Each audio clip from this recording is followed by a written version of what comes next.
ನಮಸ್ಕಾರ, ನೀವು ನೋಡ್ತಾ ಇದ್ದೀರಾ ನ್ಯೂಸ್ ಫಸ್ಟ್. ಇದ್ದಿದ್ದು ಇದ್ದಂಗೆ ಸ್ವಾಗತ. ನಾನು ವಜ್ರೇಶ್. ಮೊದಲಿಗೆ ಇವತ್ತಿನ ಎಪಿಸೋಡ್ನ ಹೈಲೈಟ್ಸ್. ಭೂಮಿಯ ಸುತ್ತ ಸೂರ್ಯ ಚಂದ್ರ ಸುತ್ತುವಂತೆ ದೆಹಲಿಯಲ್ಲಿ ಹೈಕಮಾಂಡ್ ಸುತ್ತ ಸಿಎಂ ಡಿಸಿಎಂ ಪ್ರದಕ್ಷಿಣೆ ಹಾಕಿದ್ದಾರೆ.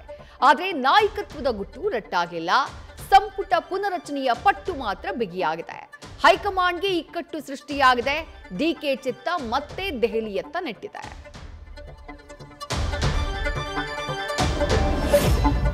ಅಧಿವೇಶನದಲ್ಲಿ ಯುದ್ಧ ಸಹಜ, ವಿಪಕ್ಷಗಳಿಗೆ ಸರ್ಕಾರವೇ ಟಾರ್ಗೆಟ್. ಆದರೆ ಈ ಬಾರಿ ವಿಪಕ್ಷಗಳಿಗೆ ಪ್ರಮುಖ ಗುರಿ ಪ್ರಿಯಾಂಕ್ ಖರ್ಗೆ.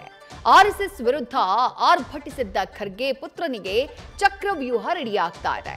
ಗ್ರಾಮೀಣಾಭಿವೃದ್ಧಿ ಇಲಾಖೆಯ ಲೋಪಗಳ ಶೋಧ ಕಾರ್ಯ ನಡೀತಾ ಇದೆ.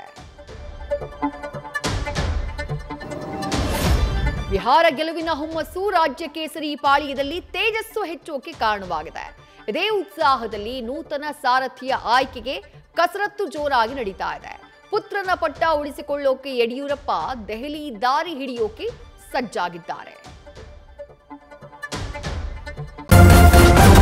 ನ್ಯೂಸ್ ಫಸ್ಟ್, ನಿರ್ಭೀತಿಯಿಂದ ನಿಮ್ಮ ಪರವಾಗಿ.